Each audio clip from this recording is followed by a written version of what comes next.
Bismillahirrahmanirrahim. Assalamualaikum warahmatullahi wabarakatuh.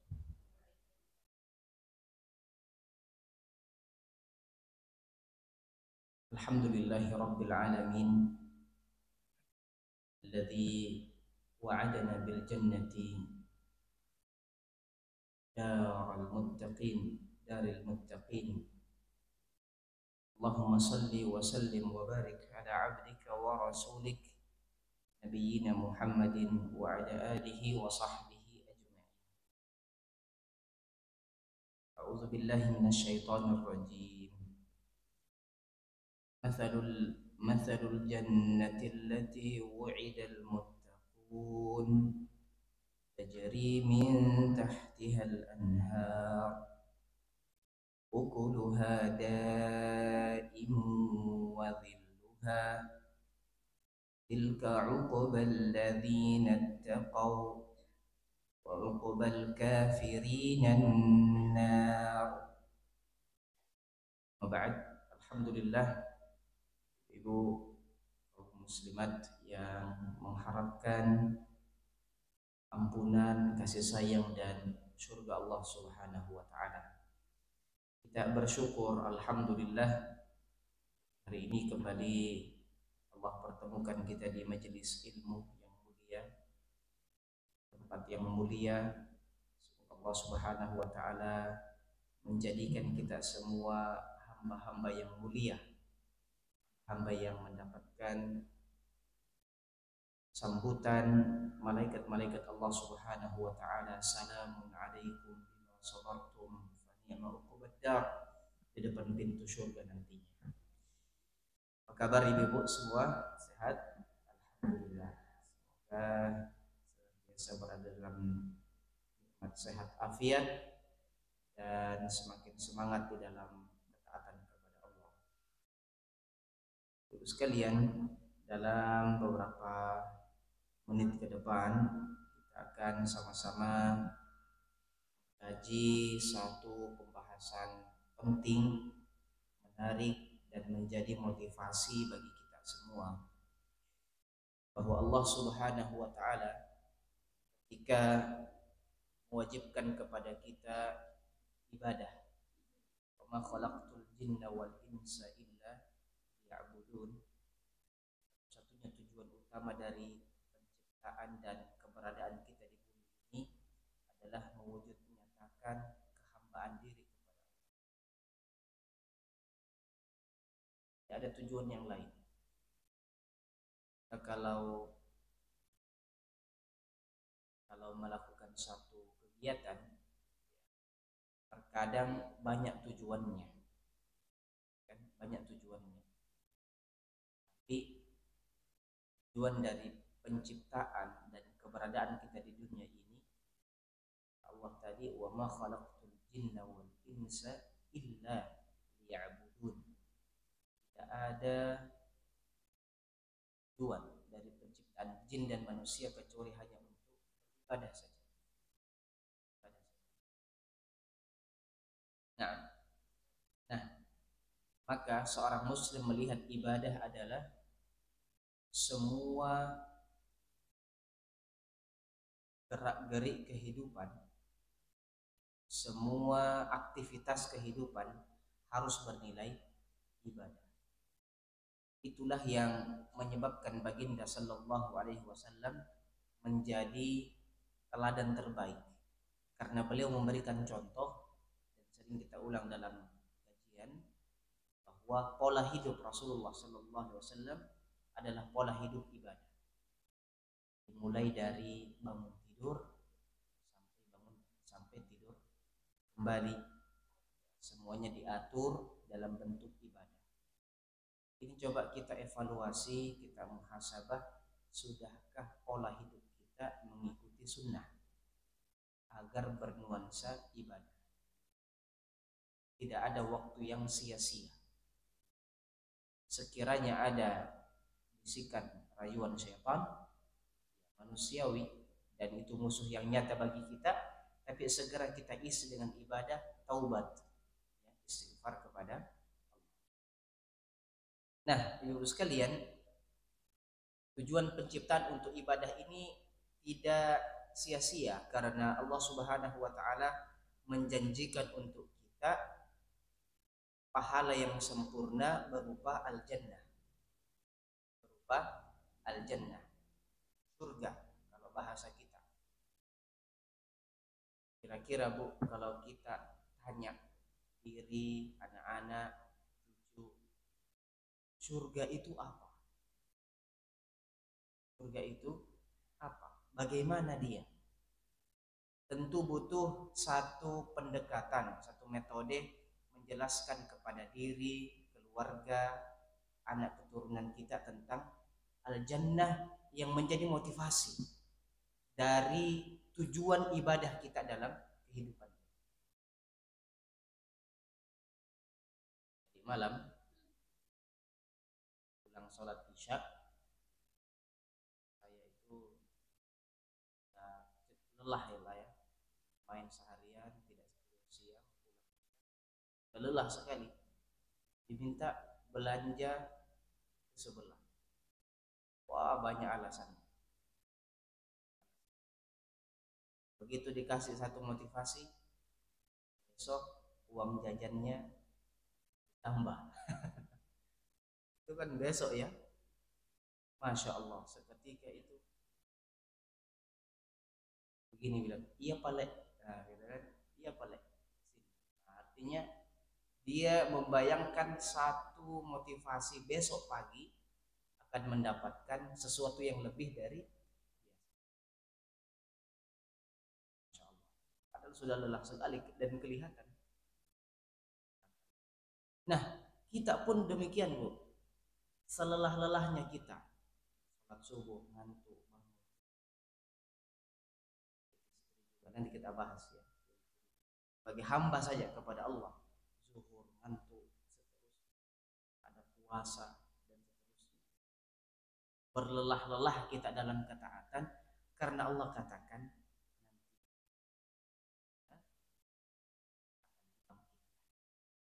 dalam kebangkitan setelah kematian ada pahala besar, balasan agung berupa al-jannah, surga. Nah, itulah yang membuat kita letih lelah dalam melangkah menjalani kehidupan ini. Ya Allah, ada al-jannah yang kita tuju. Tanpa itu, ya mohon maaf, makanya ada serangan pemikiran mengatakan ya kita ibadah ini untuk Allah saja, tidak berharap surga, tidak berharap neraka untuk masuk ke dalam. Kurang tepat juga, karena Allah Subhanahu wa taala memberi motivasi kita dengan surga. Ya kita beribadah karena Allah, kita beribadah lillahi taala, dan ada motivasi besar di balik itu berupa apa? Hidup abadi dalam kenikmatan hakiki, sarmadiyan abadal abad, selama-lamanya. Masya Allah. Nah, di antara metode terbaik untuk menguatkan diri, keimanan, dan mentransformasikan nilai ini kepada generasi kita adalah merujuk kepada apa yang Allah Subhanahu wa taala gambarkan kepada kita tentang al-jannah. Yang pertama, ibu sekalian, tentang gambaran masafah ya, atau luasnya surga. Luasnya surga. Allah Subhanahu wa taala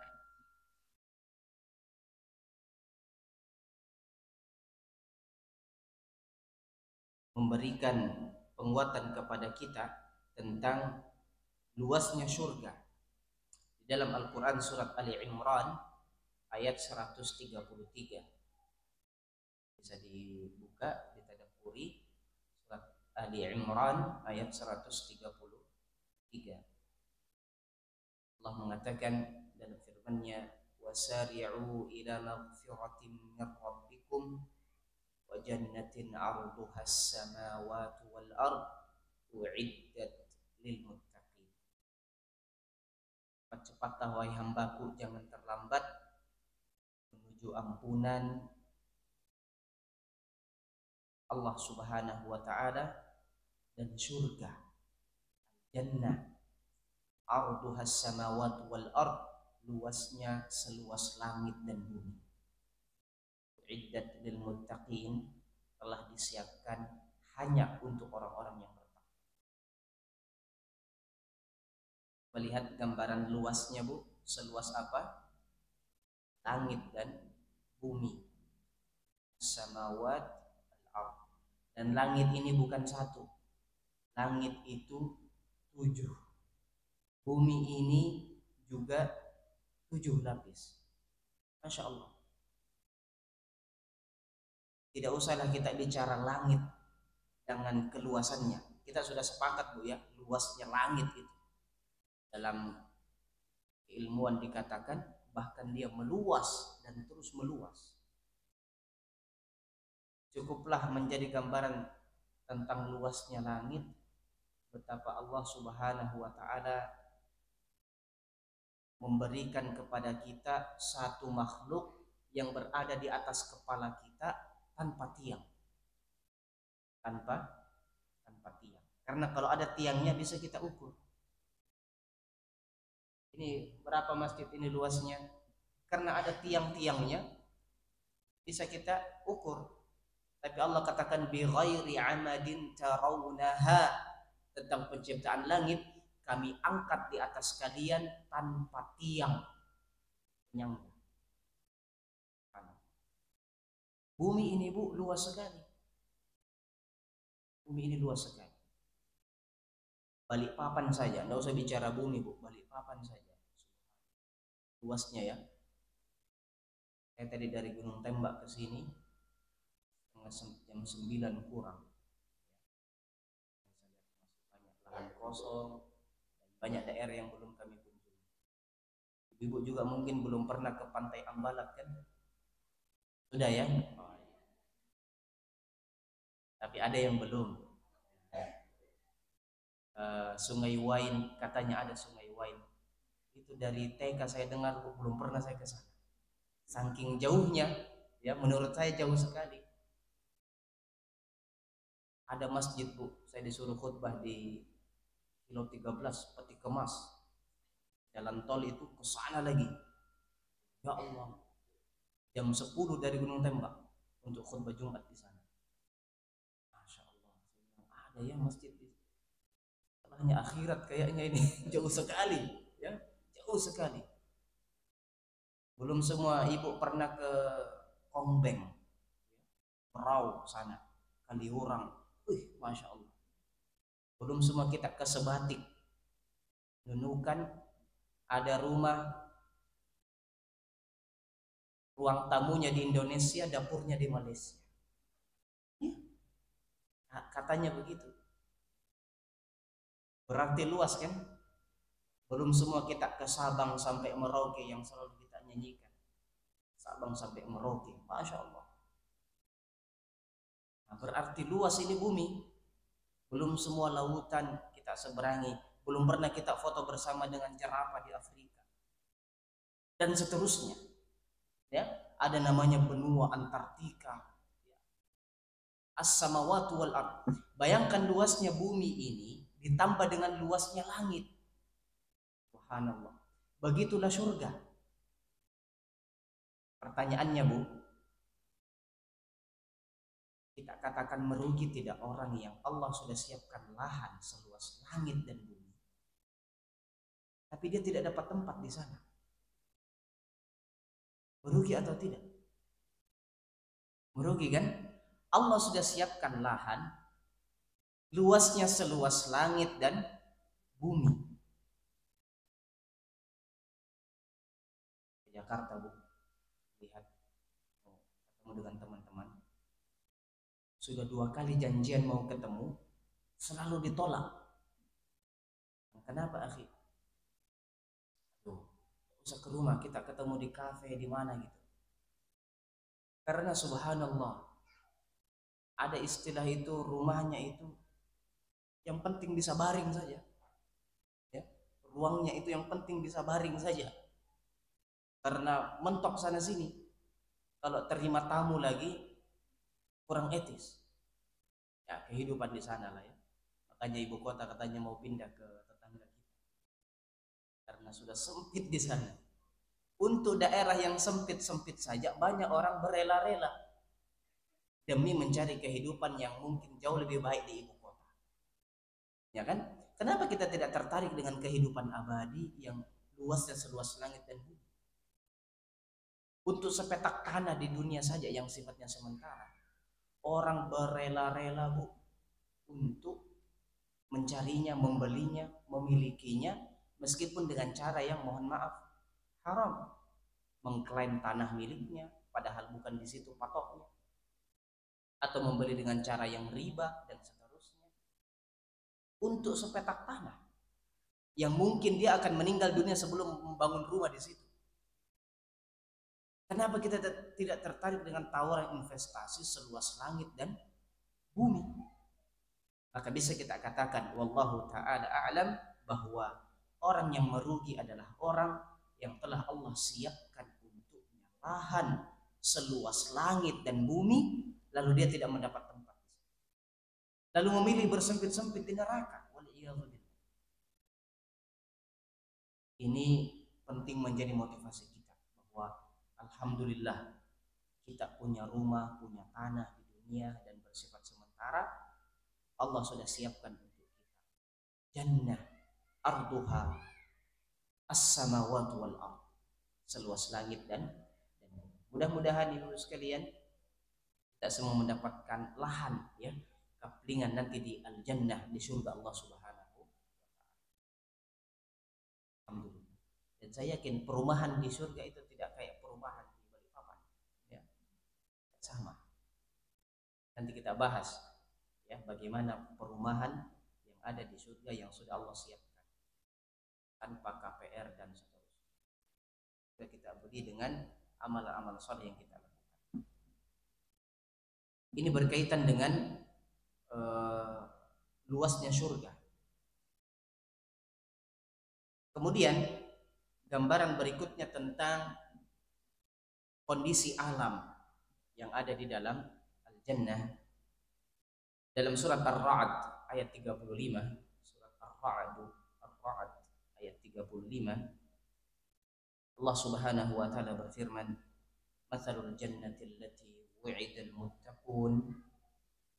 Perumpamaan al-jannah yang Allah janjikan untuk orang-orang yang bertakwa, tajri min tahtihal anhar, berjalan di bawahnya sungai-sungai. Masya Allah. Coba kita bayangkan Bu, satu daerah penuh dengan sungai. Berarti kondisi alam yang sangat indah. Ibu kalau nonton YouTube atau Instagram atau apa saja di media sosial, nanti bisa cari suasana yang ada di negeri kita di Indonesia dengan keindahan alamnya. Juga ada beberapa negara di Eropa seperti Swiss, ya, dan apalagi negara-negara yang air terjunnya, sungainya, subhanallah, menggambarkan kalau surga kan tidak pernah dilihat oleh mata ya, tidak pernah juga terpikir oleh pikiran kita.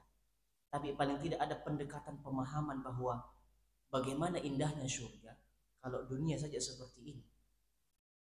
Tajri min tahtihal anhar, sungai-sungai mengalir. Sungai-sungai itu mengalir dan bukan satu jenis, ya, bukan satu jenis. Kita lihat sifat sungai yang ada di dalam al-jannah. Misalnya dalam surah Muhammad sallallahu alaihi wasallam, surah Muhammad ayat 15, Allah berfirman, "Matsalul jannati allati wu'idal muttaqun." Perumpamaan surga yang Allah janjikan untuk orang-orang bertakwa, fiha anharum min ma'in ghairi asin wa anharum min labanin lam yataghayyar ta'muhu wa anharum min khamrin ladzatin lisyaribin wa anharum min asalin musaffa. Ada 4 jenis sungai yang Allah siapkan di surga. Yang pertama dari air yang sangat tawar, ya, air mineral, air tawar. Yang kedua, anharu min labanin lam yataghayyar ta'muhu, sungai yang bahan bakunya, bahan airnya adalah sungai susu yang tidak berubah warnanya, tidak berubah rasanya. Tidak ada susu basi kadaluarsa di surga. Bayangkan ada program pembagian susu gratis, makan siang gratis, ya.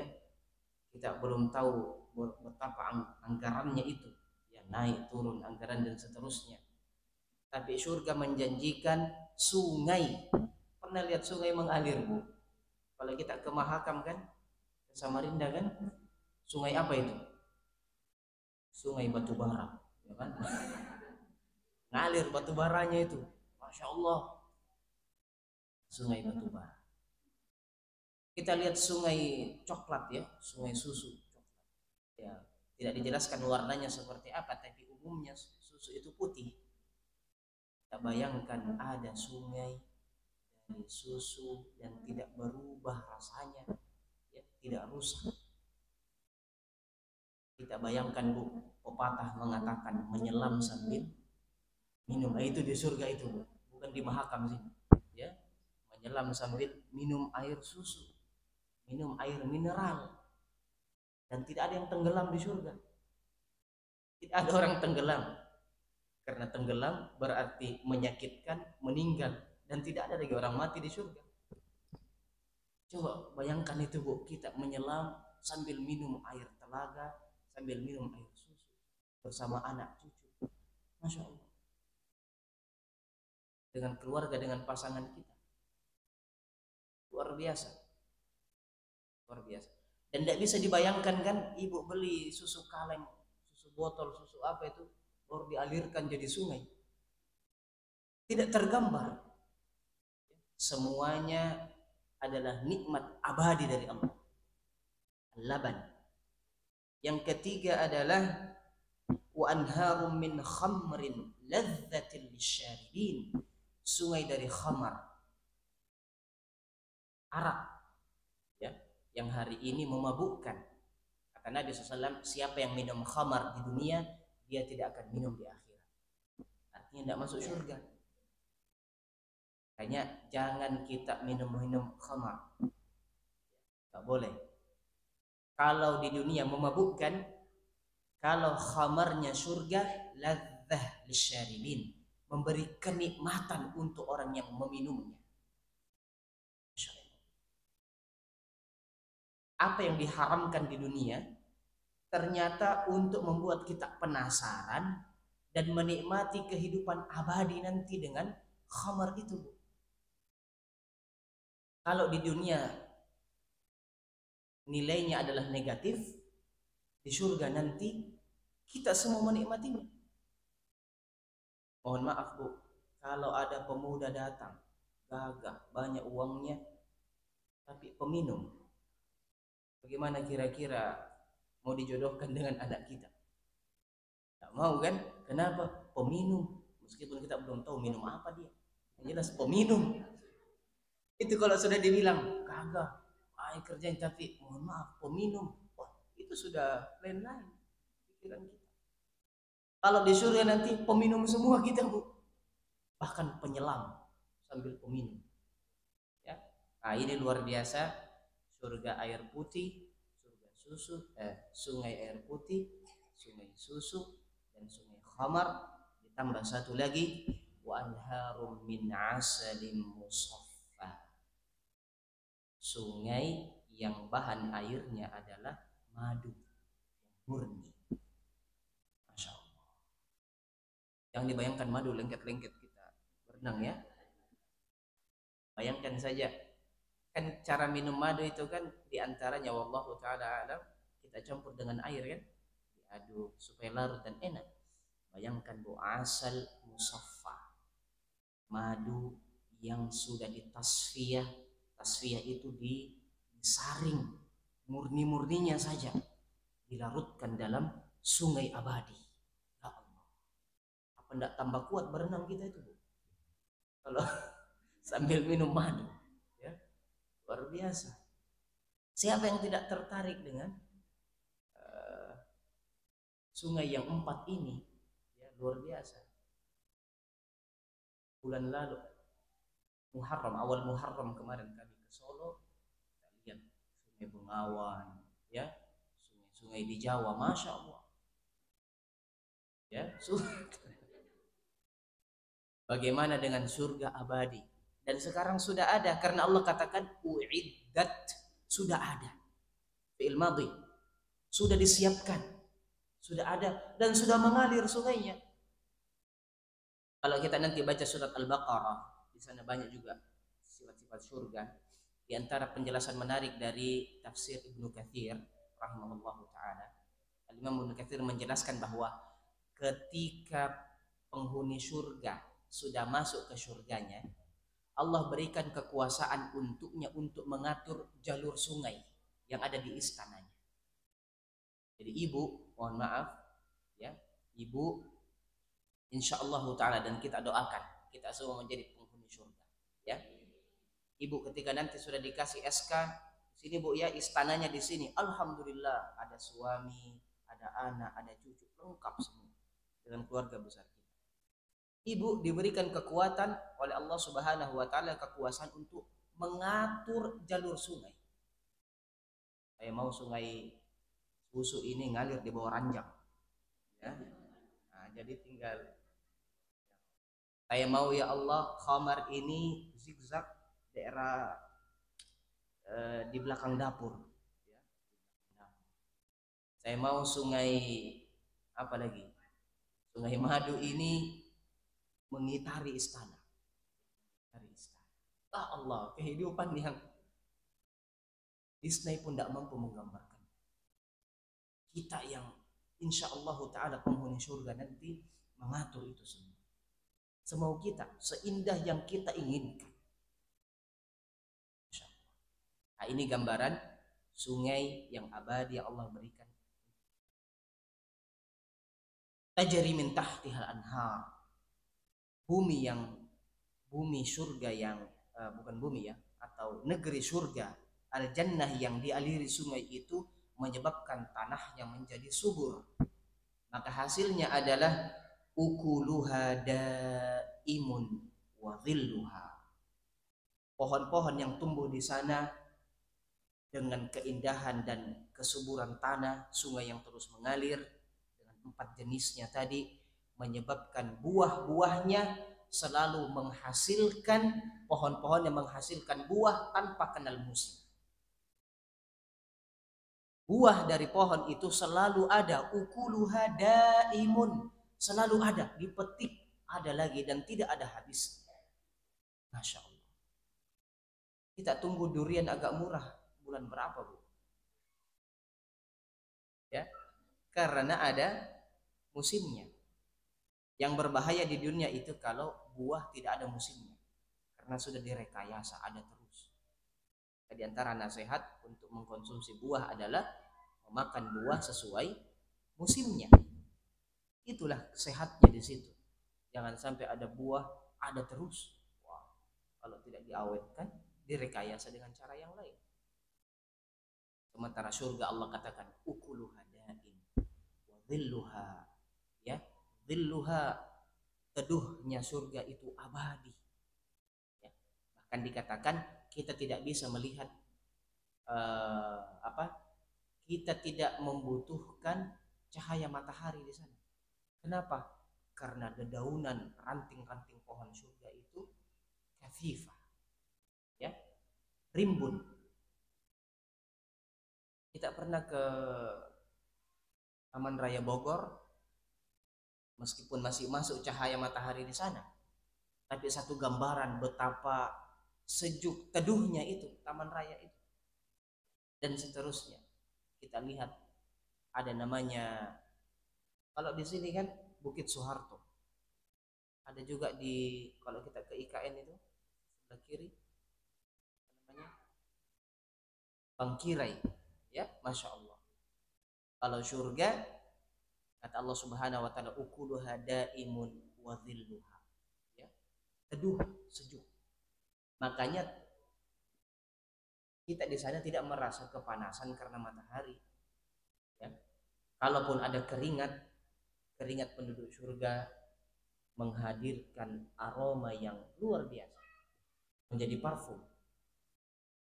Dan dengan cara berkeringatlah kita membuang energi yang ada di dalam tubuh tanpa, mohon maaf, tanpa perlu buang air kecil dan buang air besar. Kehidupan apa ini ibu-ibu sekalian? Tidak ada anggaran pembangunan toilet di surga. Ketika Allah menciptakan surga, tidak ada anggaran untuk buat toilet, karena kita tidak butuh buang air di sana. Karena mohon maaf, serapi apapun, sebersih apapun, yang namanya buang air itu kekurangan dan sesuatu yang najasah, dan tidak boleh ada itu di surga.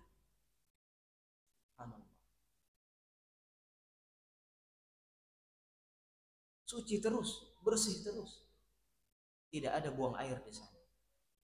Semuanya dikeluarkan dengan keringat dan aroma yang keluar. Bayangkan, Bu, minum terus, makan terus, tidak perlu ke toilet. Dan kita makan di sana bukan karena lapar, minum bukan karena haus, tapi karena menikmati. Sama kalau ibu lebaran kan pas ziarah, minum terus padahal tidak haus, iya kan? Tadi di sana warna hijau, pindah ke sebuah tetangga merah, wih, apa lagi, Bu? Oranye, pindah lagi, dan semua diminum. Padahal kita tidak haus kan? Kenapa kita minum? Karena kita menikmati hidangan tersebut. Cuma ada batasnya, karena di dunia setengah 12, wah, tidak kuat sudah. Istirahat dulu, nanti lanjut lagi ba'da zuhur. Ya kan? Di sini coto, di sini soto, di sini khoto, ya, di sana beda-beda bahannya. Tanya kalau coto Makassar beda dengan soto, enggak mau dibilang soto, dia harus coto. Padahal soto juga. Nah, ini karena dibuat pakai daging cabai. Ya. Coto dan soto. Kalau satu itu dimakan semua. Padahal kita kenyang. Burasa, ya, lontong, tupat. Nah, cuma tidak tiap hari juga ada gambaran di surga, Bu, setiap hari selamanya, tidak ada batasannya, dan kita bukan karena kelaparan tapi karena menikmati. Mau apa tinggal request, datang. Ini kenikmatan yang Allah janjikan. Ya. Tilka uqbal ladzina taqaw wa uqbal kafirin. Itulah balasan yang Allah berikan untuk orang bertakwa, dan balasan untuk orang yang ingkar adalah neraka. Nah, Allah juga katakan dalam surat Muhammad tadi setelah menjelaskan sifat-sifat sungai, Allah katakan walahum fiha min kulli thamarat wa maghfiratun min rabbihim kaman huwa khalidun finnar wa suqu ma'an hamima faqatta'a am'a'ahum. Setelah diberikan sungai, kata Allah Subhanahu wa taala, untuk penduduk surga juga min kulli thamarat, semua jenis buah, semua jenis buah-buahan, wa maghfirah.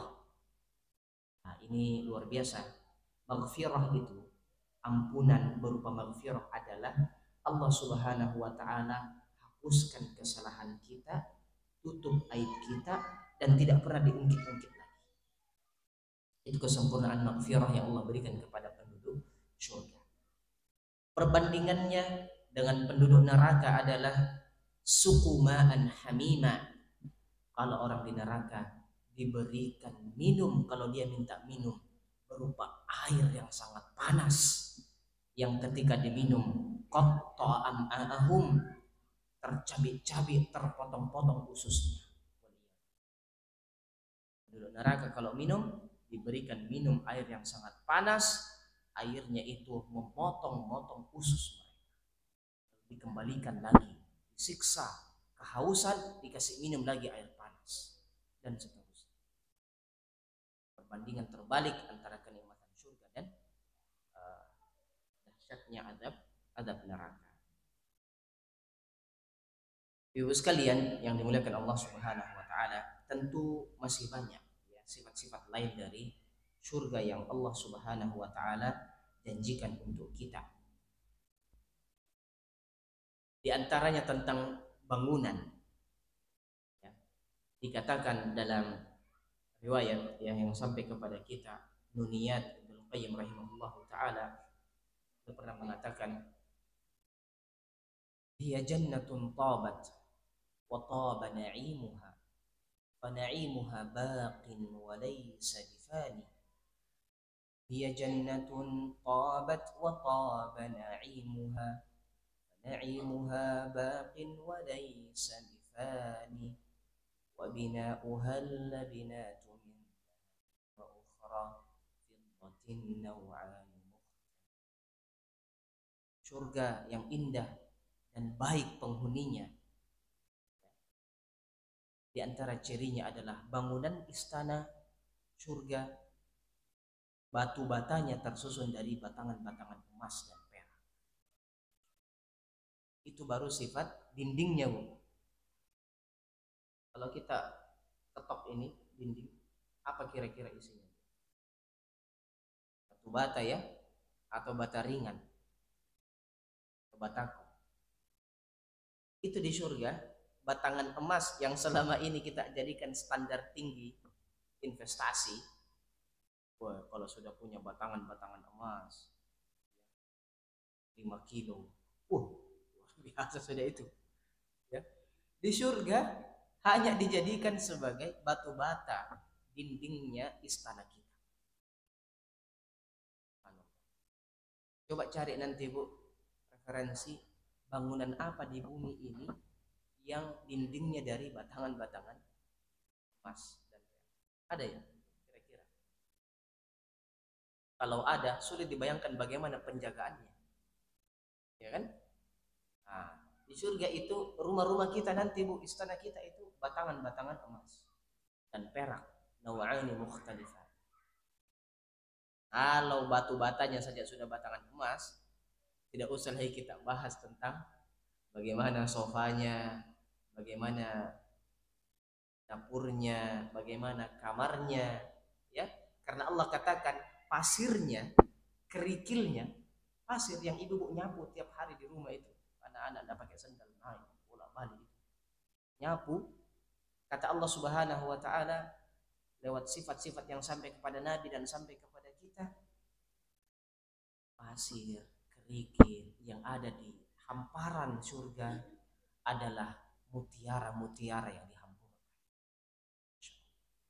intan permata, mutiara dihamburkan Bu di halaman rumah kita. Sebagaimana kita jengkel kalau lihat pasir di rumah, insya Allah enggak marah-marah kalau lihat mutiara dihamburkan, iya kan? Ada yang marah-marah lihat mutiara Bu? Hah? Ini di sini lagi. Tidak ada. Semua melihat mutiara, intan permata itu apa? Perhiasan-perhiasan itu. Masya Allah. Teduh kan? Satu saja kita punya di rumah, senangnya luar biasa. Setiap pagi dilihat. Ya. Bagaimana istana surga yang itu cuma menjadi lapisan-lapisan pasir dan kerikil yang dihambur di halaman. Ya Allah. Luar biasa. Nah, ini gambaran kenikmatan yang Allah berikan tentang beberapa sifat. Tentu masih banyak, waktu kita terbatas. Satu di antara hadis Nabi Shallallahu Alaihi Wasallam yang kita jadikan modal dan nasihat hari ini agar memastikan diri sebagai wanita penghuni surga. Tadi surga yang sudah kita jelaskan bagaimana sekarang ciri-ciri penghuninya dari kalangan muslimah. Semoga Allah jadikan ibu-ibu semua penghuni surga. Yang pertama yang Allah katakan tadi, u'iddat lil muttaqin. Ini sama, laki-laki, perempuan memastikan ketakwaan diri kepada Allah. Takwa dengan semua definisi yang telah kita ketahui dari guru-guru kita, hendaknya kita wujud nyatakan dalam kehidupan. Takwa memiliki 3 standar nilai. Takwa yang hakiki, yang Allah katakan, ittaqullaha haqqa tuqatih. Takwa yang hakiki memiliki 3 standar nilai. Yang pertama, an yuta'a wa la yu'sa. Allah itu ditaati dan tidak dimaksiati. Maka kalau ibu-ibu taat kepada Allah, tidak bermaksiat, ini ciri takwa yang menjadi ciri penghuni surga. Yang kedua, an yuzkara wa la yunsa. Allah itu senantiasa diingat dan tidak pernah dilupa. Maka kalau kita senantiasa mengingat Allah, tidak melupakannya, ini ciri takwa dan ciri penghuni surga. Kita katakan Bu, bangun tidur ingat Allah. Jadi ahyana ba'da ma amatana wa ilaihi nusyur. Masuk kamar kecil, keluar kamar kecil, keluar rumah, bismillahirrahmanirrahim, la haula wala quwwata. Seterusnya masuk masjid, keluar masjid nanti, Allah semua yang kita sebutkan. Masuk pasar, naik kendaraan, sampai kita ketemu suami, ingat Allah. Ya, mendidik anak-anak, ingat Allah. Sampai kita masak, bismillah. Mau cicipi makanan, bismillah. Selesai makan, alhamdulillah. An yuzkara wa la yunsa. Allah itu senantiasa diingat dan tidak dilupakan. Sampai mau tidur, siapa yang terakhir kita ingat? Bismika Allahumma ahya wa bismika Allahumma amutu wa bismika ahya, dan seterusnya. Sampai dalam tidur pun mimpi baik, mimpi buruk, yang kita ingat siapa? Allah. Ya kan? A'udzubillahi minasyaitonir rajim. Kalau mimpi buruk dikejar utang. Ya kan? Nah, dikejar ular, dikejar utang. Mimpi buruk. Wah, A'udzubillahi minasyaitonirrajim, meludah 3 kali ke sana. Tidak perlu ludah banyak, yang penting isyarat. Ya. Padahal tidak ada utang, kenapa dimimpikan? Ya. Dan seterusnya. Nah, itu standar takwa kedua, selalu ingat Allah dan tidak dilupakan. Sama Bu, dalam kebiasaan sehari-hari, dapat apa saja kabar baik, alhamdulillah. Dapat kabar duka, innalillah, langsung kita ingat Allah, ya kan? Terkaget-kaget yang diucapkan astagfirullah, ya kan? Allah yang diingat, jangan yang lain.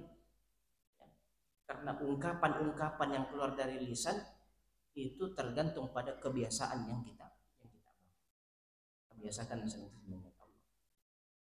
Yang terakhir adalah an yushkara wa la yukfar. Allah itu disyukuri nikmatnya dan tidak diingkari.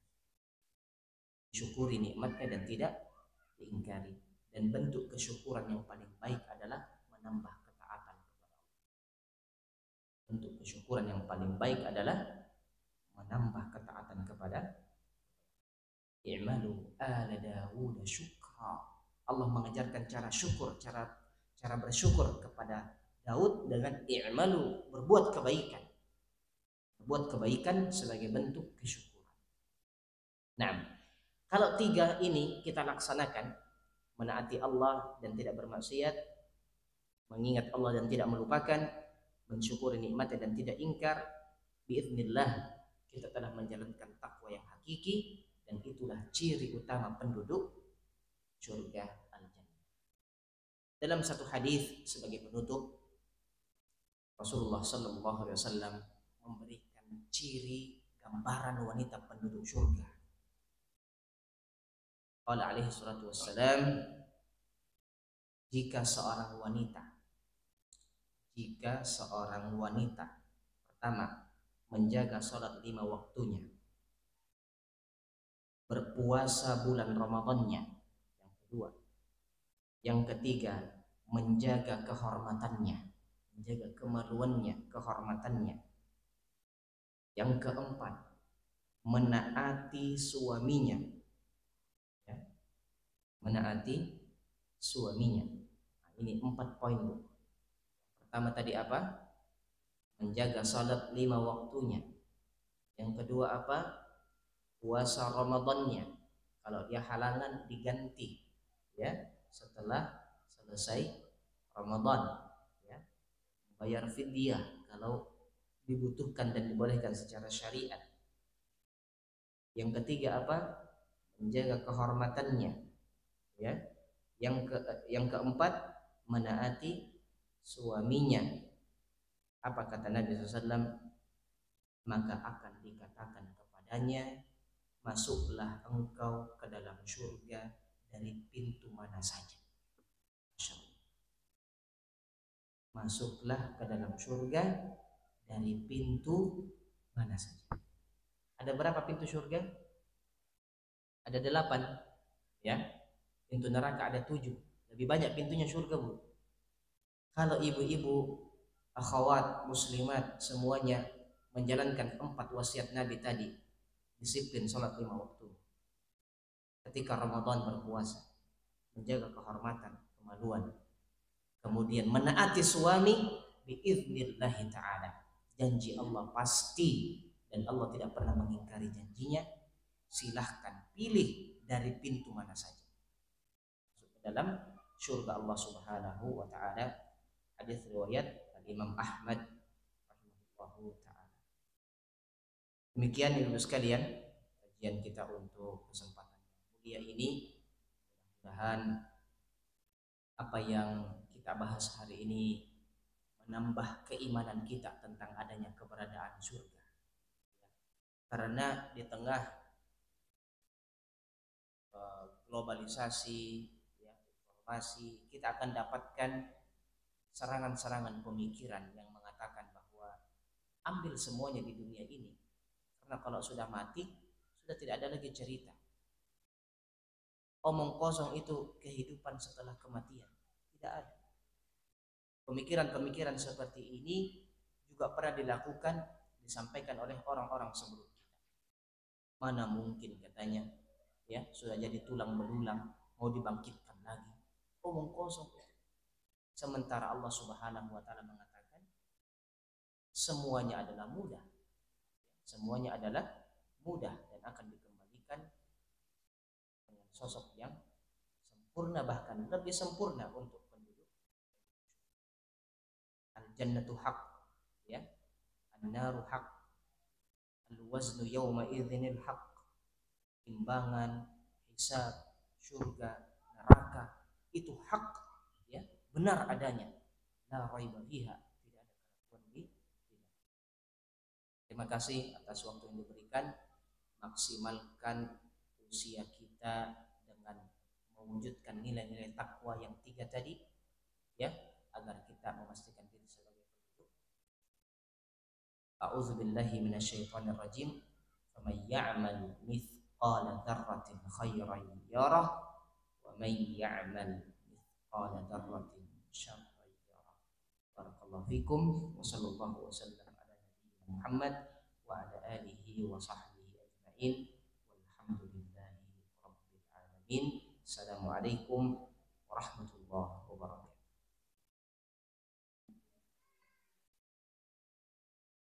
Assalamualaikum warahmatullahi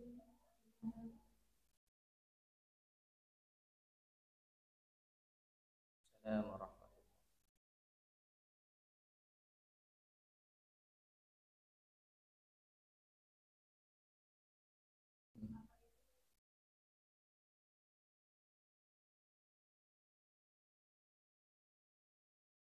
Surat apa, Bu? Isra. Nah,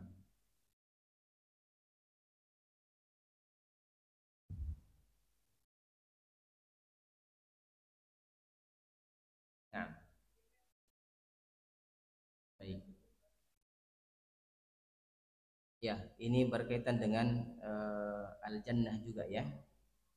Dengan sifat-sifat yang Allah Subhanahu wa taala berikan untuk kita.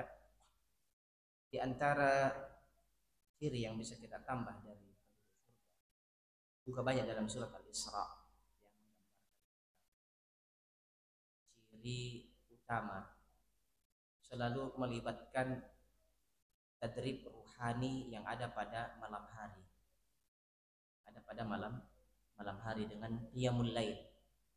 Fatahajjad bihi nafilatan lak asa ay yab'atsaka rabbuka maqaman. Ini janji yang Allah juga berikan kepada kita. Wa minal lail fatahajjad bihi nafilatan lak asa ay yab'atsaka rabbuka maqaman mahmuda.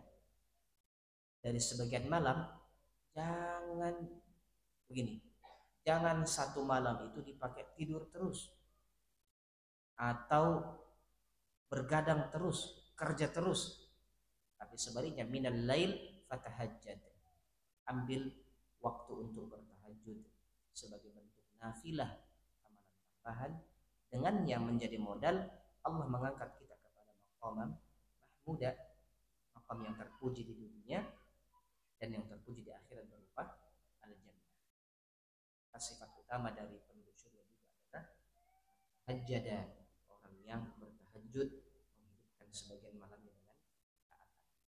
Nah, wallahu ta'ala a'lam.